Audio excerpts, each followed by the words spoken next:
Teeth are the most worked up organs of the body. You eat everything, हम चाहे junk food खा रहे हैं, हेल्दी फूड खा रहे हैं, whatever goes through, everything goes into the body through the mouth. But बचपन से ही सिखाया ना कि सुबह भी ब्रश करो, शाम को भी ब्रश करो, फिर आपकी जिंदगी भर कुछ नहीं होगा। When we take a shower, ऐसा थोड़ी होता है कि किसी को उसके पास किडनी डिजीज नहीं होता। ये थोड़ा सा मार्केटिंग गिमिक है कि जिंदगी भर कुछ नहीं होगा, ये गारंटीज कोई नहीं ले सकता।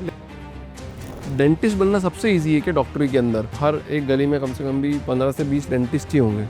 ईजी तो नहीं है, आई वुड नॉट से ईजी है, बट नमक से आप दांत साफ कर लो, चारकोल से कर लो, पहले ऐसा बोला जाता था, फिर उसको बोला गया है खराब है, और आज खुद ही बोल रहे हैं कि टूथपेस्ट में नमक है। we are not eliminating the advantages of these products. So the idea is that have the best of both worlds. Ultrasound brush with a good toothpaste. और अगर वो toothpaste ये सब elements incorporate कर रहा है, so then that makes it better. जब lady pregnant होती है तब उनके अगर दांत में पेन हो गया और आरसीटी कराने का टाइम आ गया, तब तो सिचुएशन वर्स हो सकती है। Absolutely.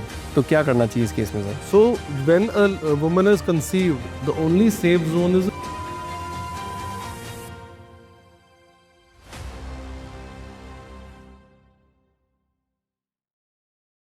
श्रेष जी, बहुत बहुत स्वागत है आपका द फाउंडर्स ड्रीम के अंदर। आप एक डेंटिस्ट है sir. Thank you so much. जी बिल्कुल, मैं डेंटिस्ट हूँ। मैं एक बहुत फनी वे में इसकी शुरुआत करना चाहता हूँ। हर्ष,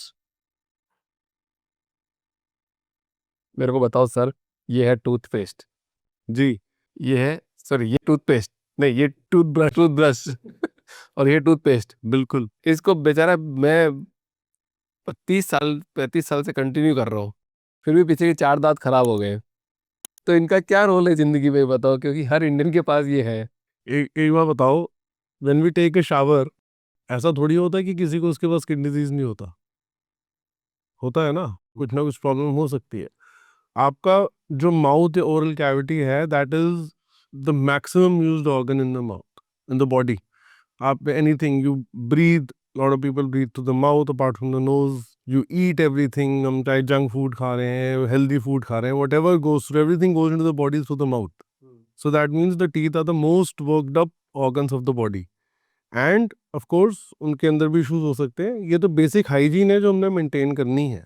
that is brushing twice a day, that is the bare minimum, using a mouth wash. But of course things can go awry, things can go wrong, and for that we are there to help you, either to diagnose or to prevent or to treat. But बचपन से ही सिखाया ना कि सुबह भी brush करो, शाम को भी ब्रश करो, फिर आपकी जिंदगी भर कुछ नहीं होगा। ये थोड़ा सा मार्केटिंग गिमिक है कि जिंदगी भर कुछ नहीं होगा, ये गारंटीज कोई नहीं ले सकता। लेकिन ब्रश करो ये जरूरी है, twice a day mandatory, yes, to maintain a fair oral hygiene, a good oral hygiene.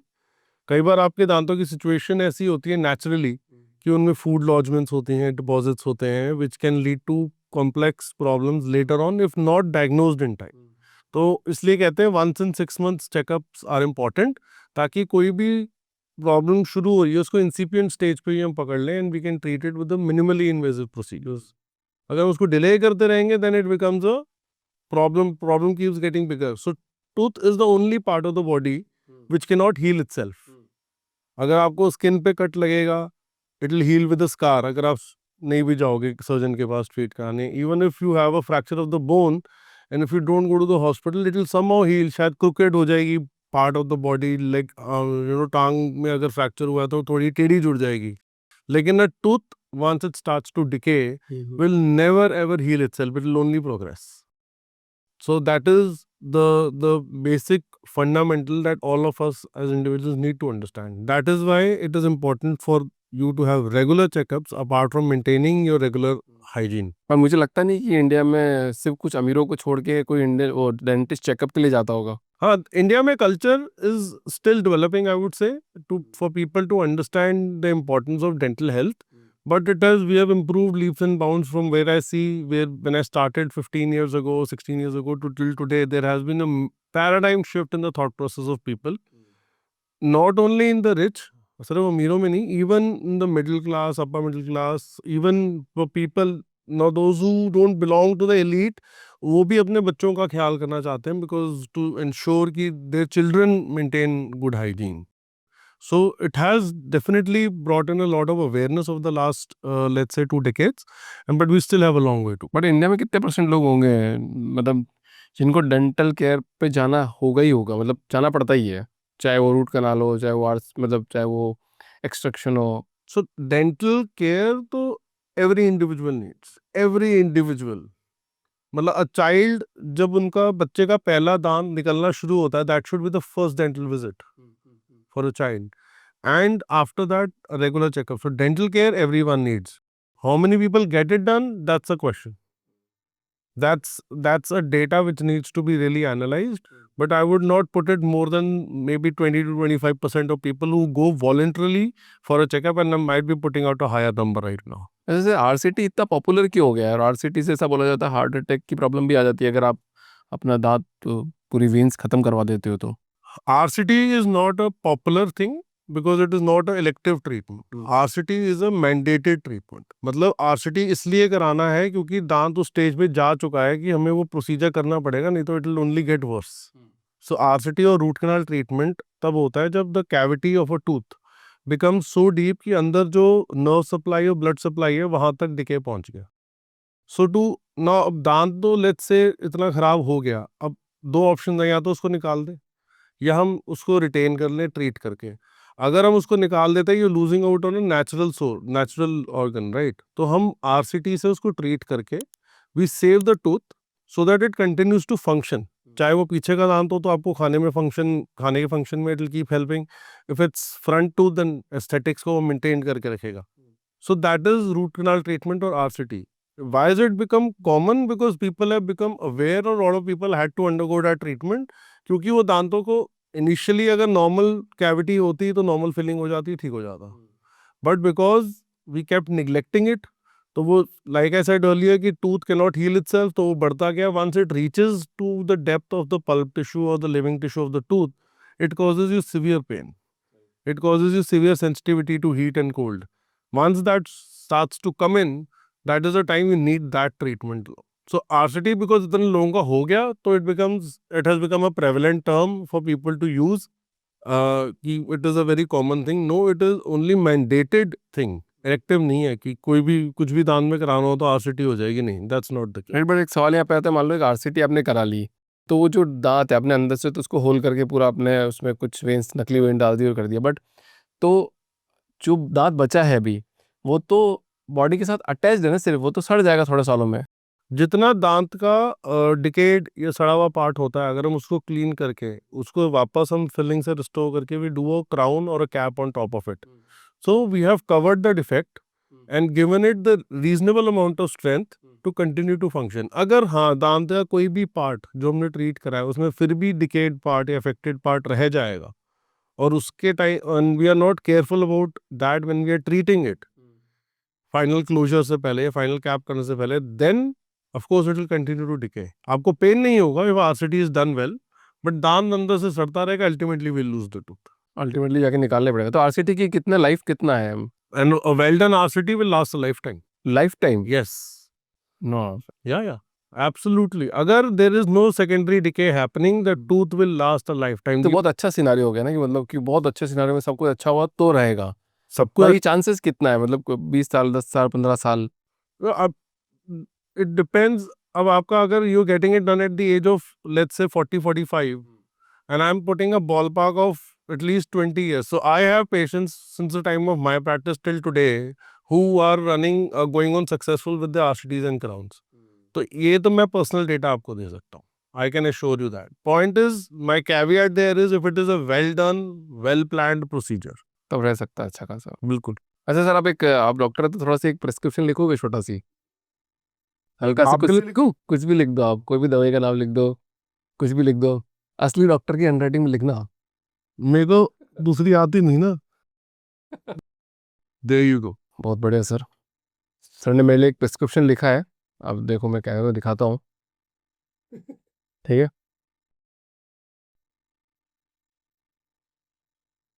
मैं इसको पढ़ने की कोशिश करता हूँ। Go ahead. पढ़ा लिखा तो हूँ मैं थोड़ा तो बहुत, MBA BTech भी करी मैंने, बट मेरे को सिर्फ समझ में आ रहा है T 625 ईयर्स। Yes. वाई लिखा ना अपने लास्ट में, और लास्ट में एक और T और 40 ईयर्स, और ऐसा 3 डोज 40 साल तक लेना है हमको। तो जब हम ये, मतलब आप मेरे को समझना है कि जब हम ये प्रिस्क्रिप्शन किसी मेडिकल शॉप पे लेके जाते हैं, तो क्या वो एक स्पेशल पढ़ाई करते हैं कि आपकी हैंडराइटिंग समझने के लिए?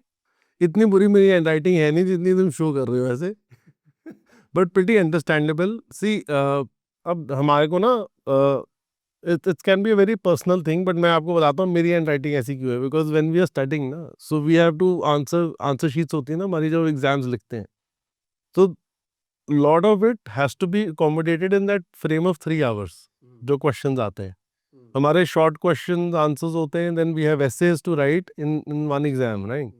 तो अब हमारे को there so much to write, और हमेशा एक मेडिकल स्टूडेंट या डेंटल स्टूडेंट में डर रखा है कि I should give out maximum information I can, कि प्रोफेसर को मुझे फेल करने के चांस नहीं होने चाहिए।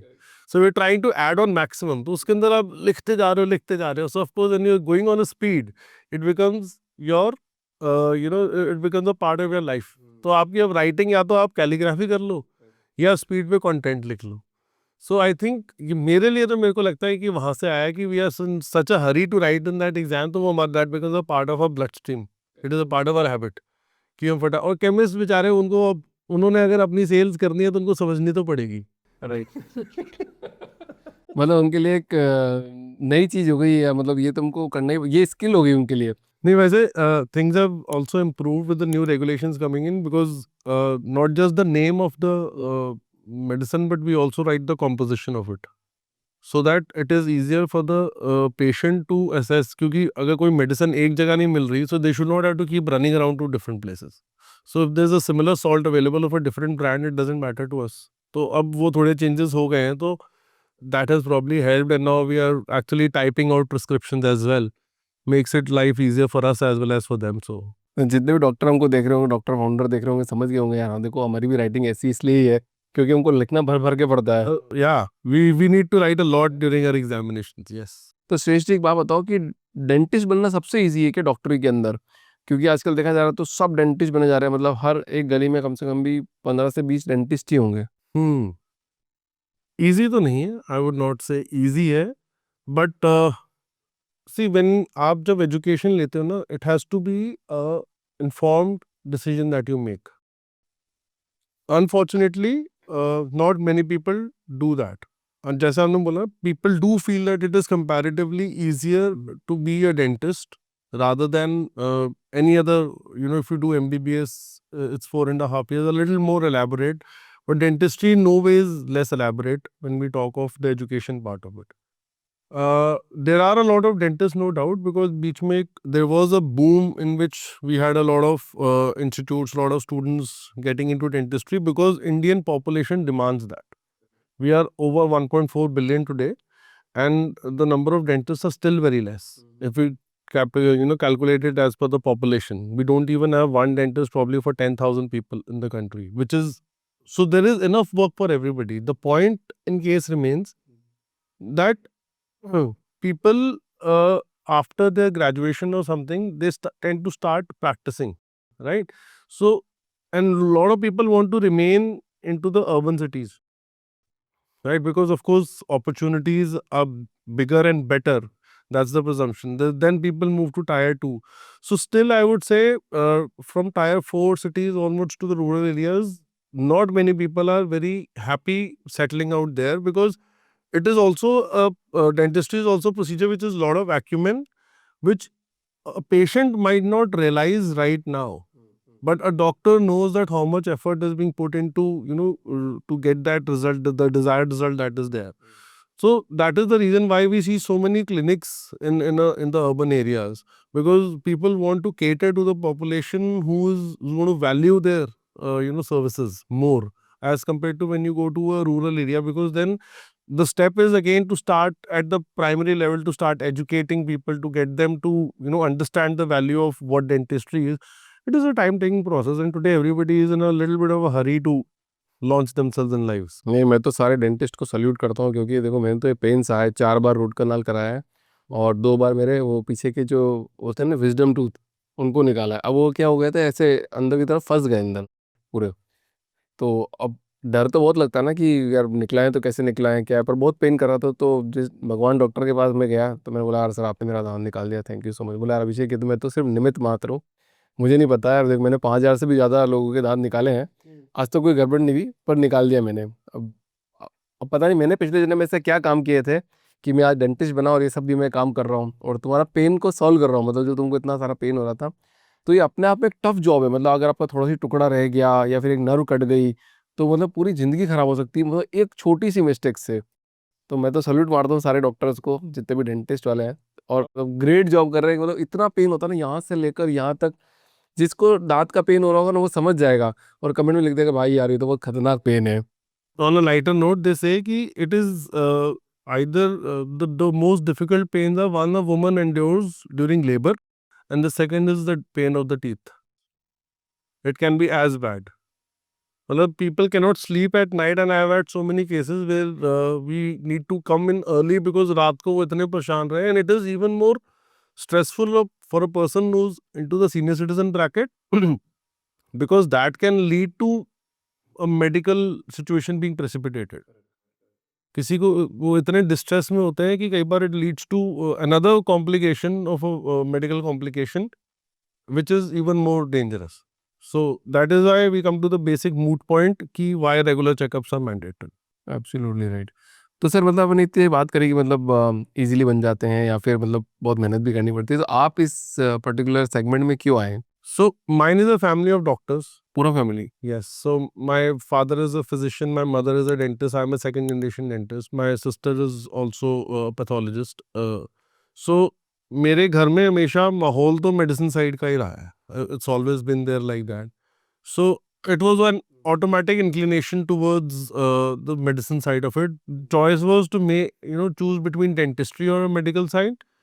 I frankly chose dentistry because I thought probably I'll have a better work-life balance in terms because you work more on appointments, you work there's a setup where you go to do your work, you're back. Emergencies are not too many, unless otherwise you're attached to a hospital. If you're doing into a private practice, emergencies are so. That was my decision why I chose dentistry, frankly. And I also had my mother there, so I knew that somewhere or the other I'll be able to capitalize on that situation as well. So, but of course, you need to tread your own path. You need to make your own decisions before, but it was a very conscious and informed choice that I made that I'll move into dentistry.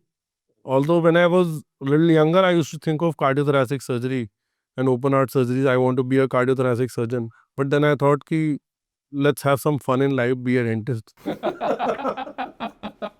क्या fun है sir दांत निकालने में, ये बताओ? You should enjoy your work. हाँ। So any profession you're a part of, if I am entering my dental office with a thing that today I'm going to do something nice for my patient, or I'm going to do, something different, I'm trying a different technique, a different procedure, that is exciting for me as a professional, right? So we all as professionals have to be excited about what we are going to do. So चाहे वो दांत निकालना हो, चाहे वो दांत बचाना हो, एक्साइटमेंट तो है उसमें. एक्साइटमेंट रहती है हर पेशेंट के लिए हर होती है। पेशेंट के लिए, क्योंकि I am going to help them, right? Right. I am going to give them a result which they want.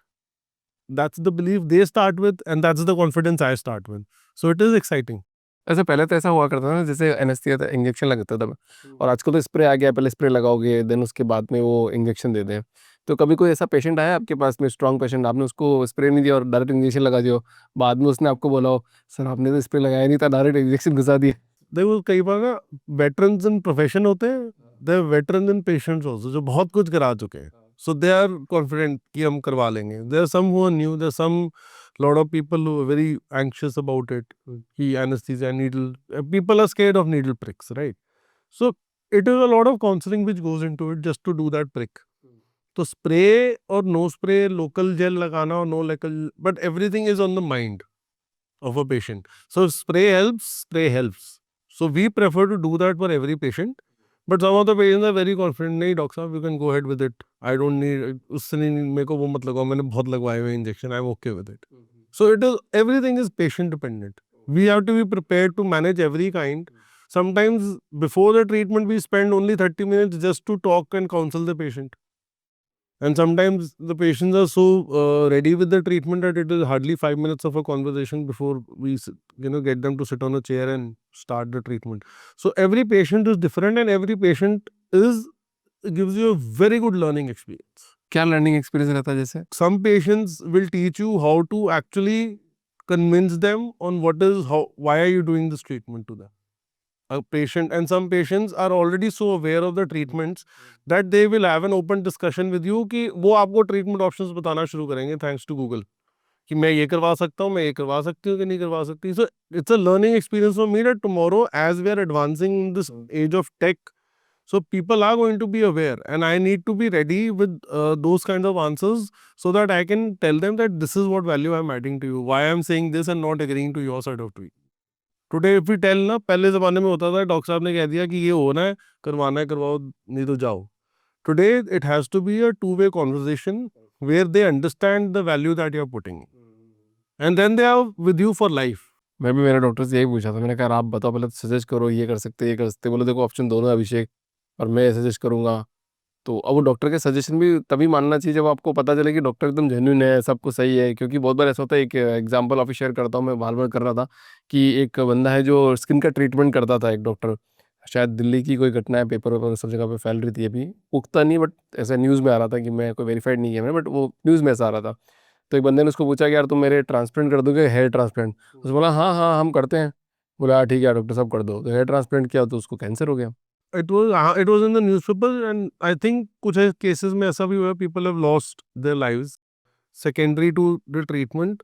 So the biggest thing I think in any profession or any business or any let's say any kind of service that you're providing is the art of saying no. Right. There are two things that we follow in our practice. One is do no harm, right? And precision, quality, because there's a trust that patients have in us. So agar our center does not offer a service, we prefer to say no. We prefer to recommend them another professional who will be able to do that. So the art of learning or art of saying no is a very, very big thing that we all, as professionals or in any field, irrespective of that, whether it's medical or non-medical or any of the things that we are running businesses, we should learn to say no. Because the moment you realize that you can't do everything, it is impossible. You have to have mind space to understand that somebody else is a better person for the job. Absolutely right. When you do that, then even you gain even more trust and respect of your patients. अच्छा sir, पहले की बात करते और आज की बात compare करते, पहले बोलते थे ना कि नमक से आप दांत साफ कर लो और चारकोल से कर लो, पहले ऐसा बोला जाता था. और नमक और नींबू लगा भी लो तो भी इससे साफ हो जाते हैं. फिर उसको बोला गया है ख़राब है, और आज खुद ही बोल रहे हैं कि टूथपेस्ट में नमक है. तो किसकी बात माने हम? चलो आप ही बता दो आज. So I'll tell you, all these elements, lemon, salt, charcoal, neem, or any of the other natural products which are there. अब क्या होता है, चारकोल, अब आपने कभी भी पाउडर या उसका रियल फॉर्म हाथ में पकड़ा तो how rough is it? It is very hard, not hard but quite rough on it.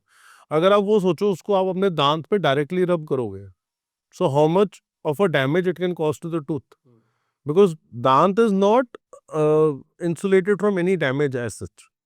अगर आप उसको घिसते रहोगे, even if you brush very hard on your teeth, आपके दांत तभी भी you will lose the structure. Enamel आपका wear off हो जाएगा.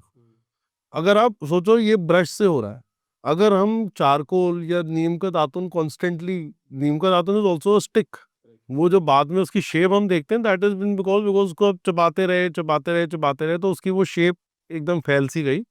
But on starting point it is a very thick stick, kind of a thick stick. तो उसके ऊपर, दांतों के ऊपर एडवर्स इफेक्ट्स हैं, लेकिन we are not eliminating the advantages of these products. So the idea is that have the best of both worlds. If a soft brush, ultra soft brush with a good toothpaste, और अगर वो toothpaste ये सब elements incorporate कर रहा है, so then that makes it better. So have the best of both worlds. That's the philosophy. अच्छा, किसी ने ये बात बोली कि टूथपेस्ट जो होते हैं वो सिर्फ डिटर्जेंट का काम करते हैं आपके दांतों के लिए. उसमें डिटर्जेंट्स होते हैं, वैसे ओरल डिटर्जेंट्स उनमें होते हैं, बट पर्पस है ना क्लीनिंग के लिए, आपको डिटर्जेंट सर्फेक्टेंट चाहिए.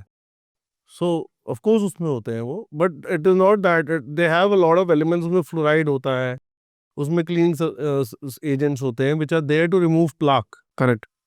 सो इट इज यूज्ड. आजकल जब भी कोई प्रोडक्ट लॉन्च होता है तो टीवी में एक ऐड देखने को मिलता है. वो ऐड है कि भैया कि 10 में से 9 डॉक्टर ने रिकमेंडेड किया. तो 9 डॉक्टर ने रिकमेंड कर दिया तो क्या वो प्रोडक्ट यूज़ कर लेना चाहिए किसी को भी? It's a very, very personal choice. It is a part of a big marketing campaign. I'm sure they have consultant firms behind these research that happens, and those consultant firms reach out to the doctor. So I'm sure they have a database. There's companies which reach out to us also to be part of the trials, right? So basis of the clinical trials, we recommend to them that this product is worth this much and can be used in the market, and then it is a market or a product market fit or not. So of course there is valid research which goes behind the scenes before they actually launch a product in the market. So there is I'm sure they back it up with data, because if they're putting out such a big claim, so वो जो उनका portfolio या pool of doctors है who give that recommendation, that's the basis of which they say that 9 out of 10 doctors make that recommendation. You can't falter on that on making such a big claim. अच्छा, आपने sir आज तक कितने operation किए हैं? कितने करे हैं? हाँ, I can't put a number to it. मतलब एन नंबर है क्या? N number है. N number है. अच्छा, उसमें से मेल फीमेल और बच्चे उसको बाइफरकेट अगर करेंगे I would put children ratio, I mean pediatric patients जो less than 12 years हैं, that would be around 10%, but male to female ratio would be 50-50. Male to female 50-50 है, Yes. मेल का ज़्यादा नहीं है, मेरे को तो लग रहा था मेल का ज़्यादा होगा। नहीं, that is nothing of the sort. No. और सबसे ज़्यादा डरता कौन है बच्चों के अलावा? मेल फीमेल में सबसे ज़्यादा डरता कौन है? डरते दोनों ही हैं. कोई नंबर नहीं है इसका? नहीं, I can't put out a number. Like I said, every patient is a different patient. But I cannot say, but yes, there are some both males and females who are equally scared, and sometimes there are both males and females who are equally bold enough to go ahead with it. कोई incident हुआ जब भी कोई बैठा और आपने कुछ करने की कोशिश की और उठ के चले गए वो? चले नहीं गए, लेकिन start on this procedure, like I said, counseling session हुआ, we spent a good time. The patient took a while to get to the chair, and जब start होने लगा procedure, again she got an anxiety attack. So again it takes time. So sometimes जो आपका पूरा procedure अगर आधे घंटे का है ना, वो उसके आसपास जो आपको वर्क अराउंड करना पड़ता है to get the patient comfortable, that takes an hour and a half. तो मतलब उसमें टाइम लग जाता है आपको पूरा, मतलब कि अगर एंजाइटी आ जाती है Yes. किसी को, कुछ Some टेंशन हो patients जाती do है तो। take that time. अच्छा, एक दो बात और करेंगे, छोटे बच्चों को और एक बुजुर्गों को आप कैसे ट्रीट करते हो? मतलब कैसे उसको इमोशनली अटैच करके बोलते हो कि नहीं सब सही हो जाएगा? So for छोटे बच्चे सबसे पहले उनके साथ एक रिलेशनशिप डेवलप करना बहुत जरूरी है. See, I put pediatric patients and geriatric. Geriatric means those who are old age patients, almost at on a similar bracket in terms of they need counseling. जो बच्चा है उसको कोई इन्फॉर्मेशन नहीं है ना, उसको तो सिर्फ ये है कि अपने पेरेंट्स के साथ वो कहीं पे आया है या आई है, और उसको पेरेंट्स से बोला कि वी हैव टू, कि आपका ट्रीटमेंट होना है, आपके दांतों में सड़न है, कीड़ा लग गया है एंड ऑल. बट उस बच्चे को ये समझाना वो क्यों हुआ, उसको एजुकेट करना, उसको काउंसल करना, and to for them to understand कि आज या कल या नेक्स्ट अपॉइंटमेंट में आपको हम एनेस्थीसिया दे के ये ट्रीटमेंट करेंगे, is not an easy task. So we have specific specialist professionals जो हमारे पीडियाट्रिक डेंटिस्ट होते हैं, who are on with us. They work on that aspect. They are more adept to work. Like I said, that somebody who can do a better job with them, they should be involved. So we involve them for that because they are trained in terms of whether it is counseling, whether it is in terms of treating them or managing them. Their psychology is better understood by them. So that is one thing that's taken care of by them. But when we talk of old patients, कहीं ना कहीं उनके अंदर भी एक sense of insecurity होती है. Because at that age and stage, एक तो they are dealing with some medical issues. उन मेडिकल इश्यूज के साथ उनके अंदर एक ऑलरेडी एक घबराहट होती है कि क्या डेंटल ट्रीटमेंट का उसके ऊपर मेरी एग्जिस्टिंग कंडीशन में कोई एडवर्स इफेक्ट होगा या नहीं होगा, या मैं अपनी एडवर्स ट्रीटमेंट के साथ वो ट्रीटमेंट करवा सकता हूँ या सकती हूँ. So when we talk of elderly patients, all they need is warmth and conversation with them that we will go slow with you. जो आपकी मेन कंसर्न है हम वो एड्रेस करेंगे. We can not rush treatment with them कि ये होना है and let's start doing it. No, it is very important to listen to them. उनके क्या कंसर्न्स हैं. It would be a concern like कि I am not able to enjoy my food, कोई complain नहीं हो, I am not able to enjoy my food, but why is that is up to me as a professional to understand कि examine करके कि why is it that my patient is saying that he or she is not able to enjoy the food that they are eating. So that is, and addressing those pain points with them in conversation really helps them, and for them we need to go slow. उनको कभी भी rush के अंदर हम करेंगे ना, you make a decision now That will never work. That never works with anybody. For them, तो definitely not work. मतलब दांतों का ट्रीटमेंट पहले ही मतलब एकदम हमेशा 6 महीने में चले जाओ, बात कर लो डॉक्टर से, तो जो भी होगा तो क्योर हो जाएगा पहले ही। वर्स्ट सिचुएशन नहीं आएगी, मतलब या फिर निकालना नहीं पड़ेगा या फिर शायद आरसीटी नहीं करनी पड़ेगी। Yes. Correct, Yes. मतलब सबसे बेस्ट ऑप्शन यही है, Best option is a regular checkup regular check. once in 6 months for sure.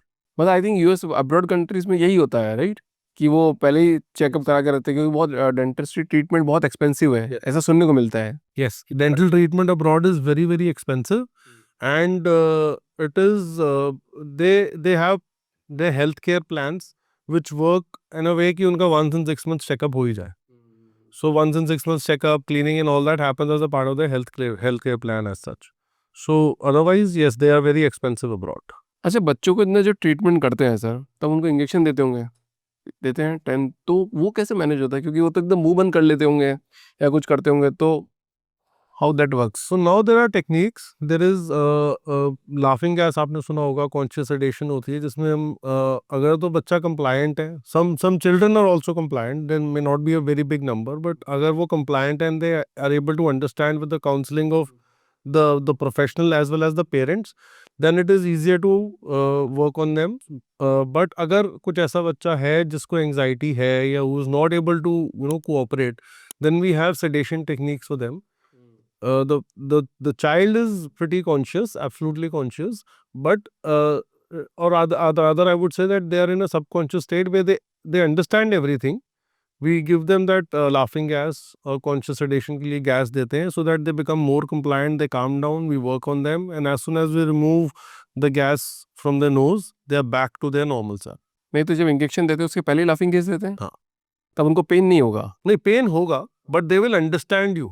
Okay, so वही होता है जो पहले स्प्रे या local application of the gel and then we put the anaesthesia, but they calm down and they are more compliant on it.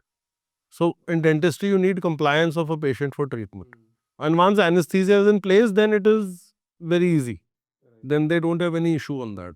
सबको mean everybody is worried about the fear aspect of it. अगर डर ही तो है the fear of the unknown, right. so everybody is scared of that aspect. अच्छा, ये जो cleaning कराते हैं अपन, मतलब डॉक्टर्स बोलते हैं कि आपको क्लीन भी कराना चाहिए, जब आपका थोड़ा थोड़ा जब क्लीन कराते हैं तब थोड़ा थोड़ा परत निकल जाता है उसमें से, जो दांत के ऊपर होता है वाइटनिंग होती है निकल जाती है, जब आप कॉफ़ी पीते हो या चाय पीते हो तो शायद आपके दांत पीले हो जाते हैं उससे, तो वो वाइटनिंग वाला जो ट्रीटमेंट है, जो क्लीनिंग वाला ट्रीटमेंट है, वो कितने टाइम में कराना चाहिए किसी भी इंसान को? So there are two things. There is a cleanup, which is ideally once in 6 months. But अगर वो clinical call होती है कि if we need to prepone it or postpone it, right? So that removes all the hard deposits. जो hard plaque होता है, tartar होता है, that is the idea of doing a cleanup. When we talk of whitening, it is another procedure where the yellowness of your teeth, जो आपके दांत का natural shade है, हम उसको brighten up कर रहे हैं, right? So that is a different procedure. So that is an elective procedure. अगर आपको उसकी requirement आपको as an individual लगती है कि नहीं मेरे को I need my teeth to be bright and white, you can get it done. It's a reversible process, no damage on the tooth at all. ठीक है, वो आपने whitening कराई, it will last for a good 2 years, 2.5 years, and then it's gradually starts to reverse back. Not that one fine day you get up in the morning और वो वापस yellow हो जाएंगे. It's a gradual process. So whitening is different and cleanup is different. मतलब tone change हो जाएगा tooth का, Yes. The tooth becomes from a yellowish tone to a brighter tone. White हो जाएगा कम्प्लीटली, और उसका कोई नुकसान नहीं किसी भी तरह का? नहीं. Whitening का नहीं. तो वाइटनिंग में क्या प्रोसेस होता है sir? So it's a bleaching kit, dental bleaching kit, which is applied on the surfaces of teeth and exposed to a particular wavelength of light. तो दांत की जितनी भी impurities होती हैं दांत के अंदर जो दांत को येलो कॉज कर रही हैं, तो वो ऑक्सीडाइज हो जाती हैं, and then the tooth appears brighter. So it is, तो दांत के स्ट्रक्चर के ऊपर कोई चेंज नहीं है एट ऑल. अच्छा, दांतों के लिए सबसे खराब फूड कौन सा है? Anything which is sticky and gets stuck on the teeth is bad for teeth. ऐसे तो पालक भी चिपक जाता है, सबसे ज्यादा पालक चिपकता है। पालक चिपकता नहीं, पालक आपके दांतों के बीच में फंस फंसता जाता है. है। अगर वो फंस रहा है तो डेंटिस्ट के पास जाओ. हाँ, It should not get stuck, or if it gets stuck, it should immediately come off when you brush.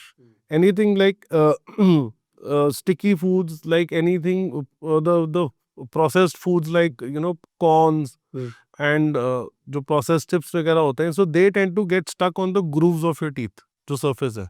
सो वो टेस्ट को हमने लिंगर ऑन नहीं करा. I am not inviting anybody to eat that, but आप अगर इमीडिएटली हाइजीन मेजर्स ले लो, खास करके बच्चों में, कि वो जो चिपका हुआ आएगा दांतों के ऊपर वो इमीडिएटली क्लीन हो जाए. So then that makes it easier to maintain hygiene. Correct. एक बहुत बड़ा मिथ मेरे को और कवर करना है सर इसके अंदर. जैसे मान लो जो कीड़ा लग जाता है दांत में, फिर तो मैं आप उसको शायद उस पर कवर नहीं किया था उस टाइम पे. जब कीड़ा लग जाता है दांत पे तब उसको ओपन करते हैं तो कैंसर के चांसेस बढ़ जाते हैं क्या? कि ये सब एक आपको वीडियो में मिलेगा यूट्यूब पे बहुत सारे कि भैया कि दांत में कीड़ा इज इक्वल टू कैंसर. नहीं, नहीं, that's a very very big myth. Cancer is a totally different scenario and a situation, and cavity is a totally different scenario and situation. मतलब उससे कैंसर होने का कोई चांसेस नहीं है. कैंसर होने का चांसेस कैविटी से नहीं है. अगर प्रोग्रेस्ड अनट्रीटेड डिजीज है, that anyway which is irritating to the body can lead to any kind of disease further. लेकिन a cavity per se will not lead to cancer. अगर कोई दांत का शार्प हिस्सा है जो आपके गाल में चुभ रहा है कॉन्स्टेंटली, ये इरिटेट कर रहा है गाल को, तो वो गाल के एरिया को इरिटेट करके वहां पे कैंसर जरूर क्रिएट कर सकता है. अगर एक दांत का हिस्सा कॉन्स्टेंटली चुभ रहा है आपके दांत में. Use of tobacco products, anything in form of smoking, in form of gutkha, paan, supari, तंबाकू, anything of that sort, they are the major potent products which lead to oral cancer. खाने से तो नहीं होता मतलब ये तंबाकू तंबाकू खाने से होता है, मतलब दूसरा खाना खाने से नहीं होता. नहीं, नहीं, नॉट. बट ऐसे वीडियोस तो बहुत वायरल हो रहे हैं, सब झूठ फेंक रहे हैं ये सब. अच्छा, ब्रेसेस लगाते तब भी कैंसर की संभावना है? अगर कुछ भी इरिटेट कर रहा है टिश्यू को कॉन्स्टेंटली, हाँ. अगर आपके मैं एक टिश्यू को कॉन्स्टेंटली रब करता जा रहा हूँ वहीं पे वहीं पे वहीं पे, तो बॉडी का रिस्पॉन्स है वो सेल ग्रोथ वहाँ पे, and then that can become cancerous. Okay. अच्छा, एक बात और करते हैं. जब लेडी प्रेग्नेंट होती है तो उसके पहले भी दांतों का ट्रीटमेंट वो डॉक्टर के पास जाती नहीं है, और जब वो प्रेगनेंसी के 5-6 महीने हो जाते हैं तब उनके अगर दांत में पेन हो गया और आरसीटी कराने का टाइम आ गया, तब तो सिचुएशन वर्स हो सकती है. एब्सोल्युटली. तो क्या करना चाहिए इस केस में सर? तो जिसे कहते हैं pregnancy as soon when you are planning to conceive, that is the right time to visit the dentist. जब आप अपने ऑब्स्टेटिक्स एंड गायनेकोलॉजिस्ट डॉक्टर को कंसल्ट कर रहे हैं, that is the time you should also consult your dentist for a regular checkup, right? So when a woman is conceived, the first trimester and the last trimester is the time when we should not do any dental treatment. The only safe zone is the second trimester, between the time period of 4 to 6 months, 4, 5, 6. उस दौरान भी we have to minimize the dental treatment unless otherwise it is mandated. ठीक है. So अब क्या होता है pregnancy में, there are a lot of hormonal changes also which happen, which sometimes lead to bleeding gums, inflammation of the gums, right? Secondary, अगर कोई मान लो छोटी कैविटी है और वहाँ पे constantly deposits हो रहे हैं, तो that cavity can become bigger. So then only we can do symptomatic treatment. कई बार हम invasive treatment नहीं कर पाएंगे. We can't even do X-rays at the time, right? Because we don't want to expose the mother and the child to any external radiations. So then it is a very very difficult call. So it is paramount कि couples who are planning pregnancy should have a prior dental checkup to ensure कि there are no existing issues तो नहीं. You can't foresee what will happen in the next 9 months. And post 9 months, post delivery also there is a minimum 6-month period when the mother is feeding the child. So giving medicines at that time also is a challenge. So we have to think of the safest drugs possible so that it does not have any negative impact on the child. बस दोनों time तो ये बहुत जरूरी, मतलब Yes, पहले भी करा it लो is a और बाद में- mandate. It is a mandate. क्योंकि मेरे एक फ्रेंड है उसके साथ तो ये दोनों घटना घटी थी. जब उसका 7 मंथ का जब वो 7 मंथ की थी उसकी वाइफ, तब वो रूट कनाल का हो गया. तो अब डॉक्टर के पास लेके गए थे हम लोग, तो वो बोले कि अगर हमने यहाँ ओपन किया तो शायद डिलीवरी हो सकती है. ये स्टेटमेंट थे. हाँ, तो जब मैंने आपको जो पहले बताया कि कई बार dental pain can cause complication of pre existing condition. कोई कार्डियक पेशेंट है, उनको सिवियर डेंटल पेन हो गया, it can precipitate an attack. Absolutely. Right. So if a woman, a pregnant woman has a severe dental pain, of course it's a complication. Right. अच्छा sir, कुछ 2-3 बातें और करते हैं इस पॉडकास्ट में. ठीक है, बहुत सारी तो आपने मिथ तोड़ दी, बहुत बातें बताई है. बट जैसे किसी के दूध के दांत है बच्चे के, अब वो 8-9 ईयर का है और उसके दांत नहीं गिरे हैं, तो क्या उनको डेंटिस्ट से निकलाना चाहिए या फिर वो अपने आप ही गिर जाएंगे? एक दांतों की टाइमलाइन है परमानेंट टीथ आने की, दूध के दांत गिरने की, and permanent teeth to come in. There is a timeline to it. अगर आपके वो टाइमलाइंस एडहियर हो रही हैं, biologically, then you don't need to get it removed. Removal is required in only in two cases. या तो positional change आ रहा है दांत में कि जहाँ पर आना चाहिए उसके बजाय कहीं और दांत निकल रहा है, so then that is the time वो दूध का दांत निकालें, या सेकेंडरी कि दूध का दांत निकल ही नहीं रहा और ऊपर का दांत आ नहीं रहा अगला, so that has to be assessed कि उसका कारण क्या है and that needs to be addressed only in those scenarios. मतलब premature tooth removal is not required. It's only a clinical judgment call based on the growth phase of the child. अच्छा, अब तो आप फाउंडर्स ड्रीम के अंदर आए हो podcast के अंदर, बट मुझे बताओ कि एक डॉक्टर और एक फाउंडर की मेंटेलिटी में क्या डिफरेंस होता है? क्योंकि बिजनेस तो आपको भी करना ही है, पैसे तो कमाने ही है। Doctors are very bad businessmen, I would say, because we are more focused on the treatment and the clinical aspect of it, right? So for that you have to, like I said, outsource your business strategy to someone else. और आप अपने core product पे ध्यान अपने लगाओ core सिर्फ। अपनी core efficiency के ऊपर काम करना चाहिए. That is what I feel. वाह सर, ये तो बहुत बढ़िया बात करी आपने। अच्छा, विजडम टूथ की एक प्रॉब्लम की और बात कर लेते हैं कि विजडम टूथ कब निकलवा लेना चाहिए पहले ही, कौन सी एज में? देखो, wisdom tooth is I would not put a number to that. Sometimes wisdom teeth come in normal और आपको कोई प्रॉब्लम नहीं कॉज करते. Sometimes they can play havoc with your oral cavity. So based on again the clinical judgment, आपके symptoms क्या है, take that call. Sometimes when your regular checkups are happening, आपको पता है कि ये निकलने ही नहीं वाला, जैसे आपने बताया आपके दोनों टेढ़े थे. So if you do it at an elective time, you will probably eliminate the pain aspect or the discomfort aspect जब वो होगा. तो आपको पता है कि ये मेरा निकलना तो है नहीं दांत, तो मैं बेटर है इसको प्लान करके निकलवा लूँ इससे पहले कि ये मेरे को इतनी दिक्कत कॉज करे कि मेरे को तब इमरजेंसी में जाना पड़े. बट उस टाइम डॉक्टर का भी बहुत बड़ा रोल होता है कि अगर डॉक्टर बोलते हैं कि यार ये आपको आने वाले 3-4 साल में कर सकता है और आज इसका ट्रीटमेंट कर लो, तो बेनिफिटेड है। तो वो तो रेगुलर चेकअप के अंदर अगर आपको वो इन्फॉर्मेशन मिल गई, but more often than not will be patient will be like कि जब दिक्कत होगी तब देख लें. अच्छा सर, एक पॉडकास्ट का लास्ट सवाल कि ये विजडम टूथ को अक्कल दाढ़ क्यों बोलते हैं? अक्कल वाली बात क्यों बोलते हैं? बिकॉज उसका eruption time is around 16 to 18 years and that is the time when लोग एक्सपेक्ट करते हैं कि एक इंसान थोड़ा मैच्योर होना शुरू हो जाए. वो जरूरी नहीं है कि both happen at the same time. That is a caveat. तो क्या पूरी बॉडी के अंदर से उस टाइम पे और कोई चेंजेस नहीं हो रहे होते, सिर्फ ये एक विजडम टूथ ही आ रहा होता है? वो लास्ट हो रहा है ना, आपके एडोलेसेंस क्रॉस करके यही बच रहा है जो अटक रहा है अंदर. सो लाइक दे से कि एडोलेसेंस टीनेजर्स एक स्टेज पे आके they are rebellious, right? And then when they are about to get into the stage of college, थोड़ा सा आप एक्सपेक्ट करते हो they are more sensible on approach towards thing. So that is the time wisdom tooth starts to show कि मैं भी exist करता हूँ. अच्छा, क्या आपको पढ़ाया जाता है कि इसको विजडम टूथ ही क्यों बोला गया है और कौन से कहाँ पे स्टार्ट हुआ? विजडम टूथ तो इट इज वैसे इट्स अ थर्ड मोलर है. विजडम टूथ तो उसके साथ एक अटैच हो गया है कि अक्कल दाढ़ है. इंडिया के अंदर अक्कल दाढ़ कहते हैं, वैसे विजडम टूथ कहते हैं. That is just slang, I would say. Just slang. Just a slang. Okay sir ji, thank you so much for coming in this show. Thank you so much. काफ़ी सारी चीज़ें मुझे बता दी नई नई, और आई थिंक ऑडियंस को तो काफ़ी पसंद आएगा क्योंकि ये डेली लाइफ की चीज़ हो गई। और आई वुड सजेस्ट कि प्रेगनेंसी के टाइम तो पहले ही चले जाओ, सबसे Yeah. इम्पोर्टेंट, और हर 6 से 7-8 महीने में एक बार चेकअप कराते रहो, तो शायद आपको ओरल का जो टेंशन है वो होगा नहीं लाइफ में। Thank you so much. Thank you so much.